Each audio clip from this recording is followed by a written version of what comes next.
Hi there, Aries. Welcome to your reading. This is Yetta Pearl, and this is your general angel reading for the week of February 14th through 20th of 2022. So, as always, I have invited your guardian angels collectively, so everybody's angels are having input here. And so they come and they, excuse me, they use the cards, the vibration of the cards to bring out the best messages possible for you guys for this week. Now, these cards they're slow to come out today or this moment in this deck anyway. There, okay, we're getting there. Okay, and we'll get the rest of the cards out. So, of course, this week's reading begins with February 14th, which is Valentine's Day. And so, in the other readings that I've been doing, the topic has really not been exclusively about romance. So let's just see, what yours is going to be. We'll see what kind of messages that your angels want to give you this time. All right, so we have these cards out. Okay, and so here we go. Having just said that the other readings haven't really been about that, here we are, beloved one, Archangel Chamuel. I am helping you with your spiritual soulmate relationship. Yeah, so spiritual soulmate could be romance, but maybe not. Your spiritual soulmate is somebody who you really resonate with, somebody who you feel so comfortable with that it's really easy to just completely be yourself. You don't guard your words or your thoughts or your feelings, that they, even if they don't completely agree with everything that you think and feel and know, at the least, they absolutely don't judge you for that. They don't, there's no thought in your mind that you'd be rejected for that. So when you think about somebody who is that person for you, who do you think of? Right? And this is the person too who helps you grow. And sometimes that is through disagreeing, which doesn't mean arguing. It just means they don't completely agree with what you think, right?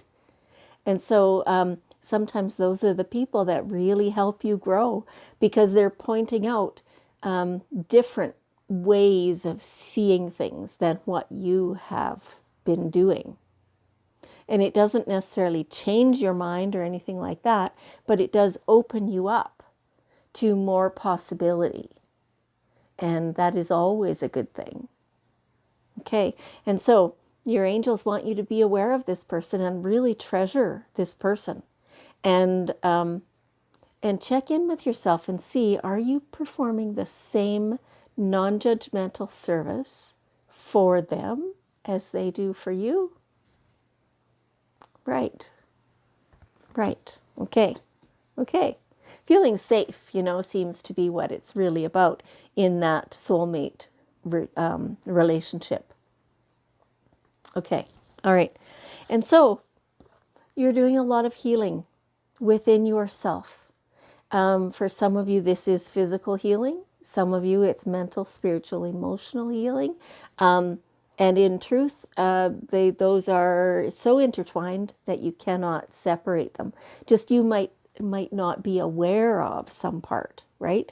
Like sometimes that, you've experienced emotional trauma, at some point, and you understand that, you are aware of it, you realize that it stops you from doing whatever.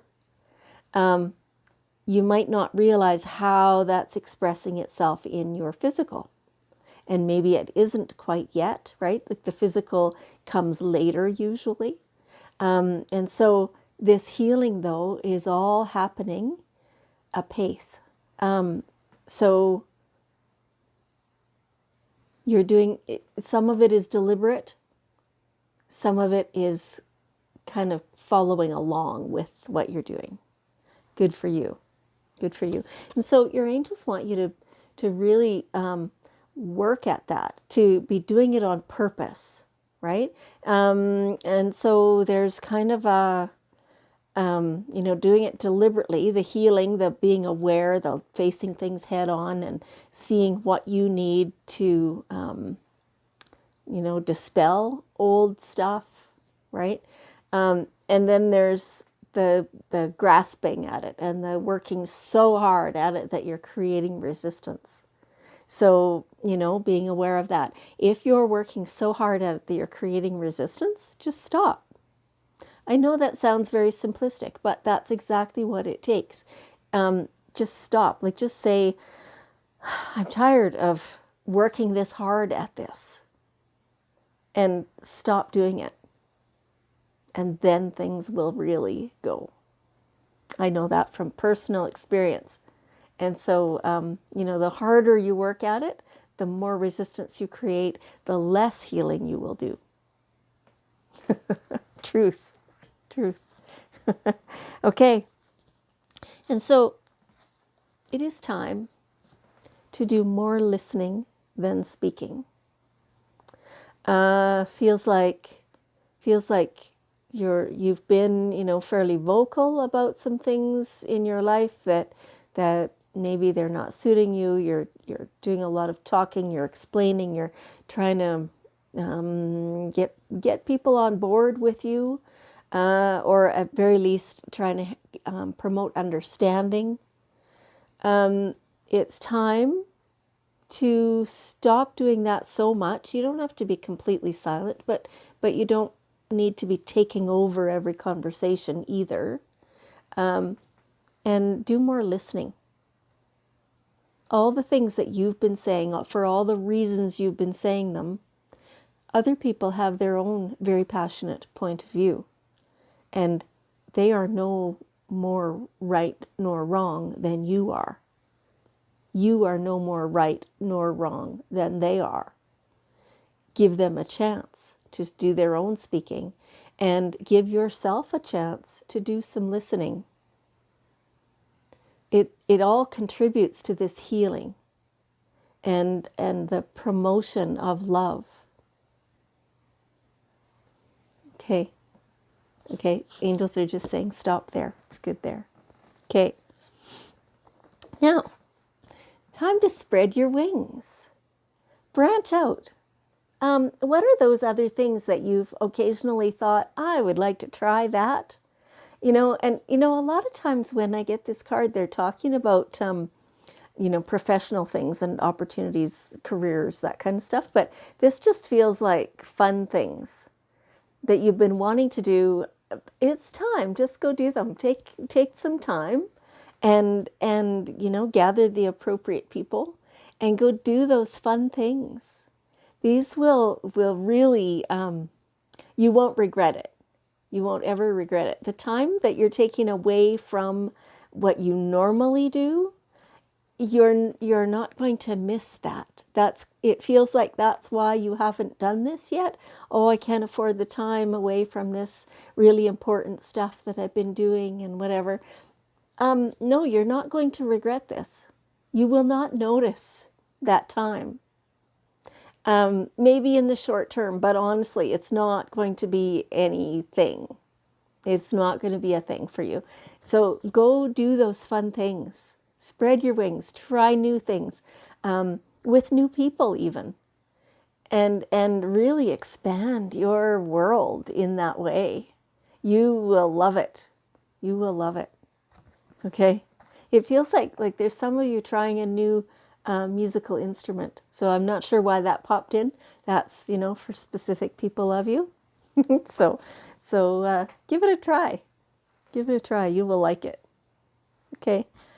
Now, remember who you are. Remember who you are. You are very powerful. You are very strong. You don't need to be aggressive to prove that you're strong. It doesn't matter if somebody else understands that you're strong or not, as long as you understand it. right? So you don't need to push people. You don't need to be very aggressive. You don't need to yell. Kind of along the lines of this, like it's time for you to be quiet and listen. And partly you're listening to your own true self. This is your power. This is who you really are. And you used to know this. This feels like a long, long time ago, but you used to know this. And somehow something disrupted you, made it so that you are not sure of of yourself, of your value to the world, to your family. I'm not quite clear on that. Maybe some of each for some of you. But you're the one who's lost sight of that. And, maybe due to external sources, people saying things to you or, all that kind of stuff. It's you who needs to recognize this within yourself. This is your true self, and you are just as valuable as everybody else. So you have nothing to prove. You don't need to be ultra successful to show everybody how good you are. You just need to be your good self, right? Who cares what anybody else sees? Okay, all right. Now, hang out with the children. Hang out with the children and just have fun with them and play with them and love them and, observe them and notice how beautiful they are and how smart they are. All that stuff. And, right back to this card here, this is also you. Remembering your own true self as you were when you were a child. Because sometimes that's what it takes to remind us of how brilliant we are. And, when you're watching, whether it's your own kids or your best friend's kids or your nieces, nephews, grandkids, whoever it is that you're watching, and you see how they just play, and yes, they're being taught the things that their parents know and all that stuff, the people around them, whoever's helping them understand that you can't just push over your friend and expect it to go well, right? Like if you can see them to their true selves and how loving they are and how easily they laugh and how easily they move on after they've cried. All those things. The I guess we call it resilience. I'm not sure that's really quite the right word. But being with the kids really reminds us of what we as adults are no longer doing that would be really valuable for us to continue doing. Like simply being ourselves. If we're tired, go to sleep. If we're feeling grumpy, cry a little and be a little grumpy, but then get over it quickly and let yourself laugh again, right? All those things. Okay. All right. So now here we have the daily guidance cards. We'll get one last bit of wisdom from your angels. My chair is sliding. Yeah, life purpose. Life purpose. So you want to see that card closer? It's a beautiful picture. Let's read it. The purpose of your life is to serve in a way that brings great joy to yourself and others. Don't worry about finding your purpose. Instead, focus upon serving a purpose, and then your purpose will serve you. Your life purpose is not a career. It's not the tasks that you do. It's not how much money you make. It's not how much big your house is or on any of that stuff. Your life purpose is in how you have served yourself and mankind. how you have helped advance us as a species. And in turn, that serves you. That helps advance you, that helps develop you as a beautiful, spiritual, knowledgeable being. Okay, that's deep. Okay, Aries, thank you so much. I appreciate that you've joined me, and I love you very much, and I will see you next week.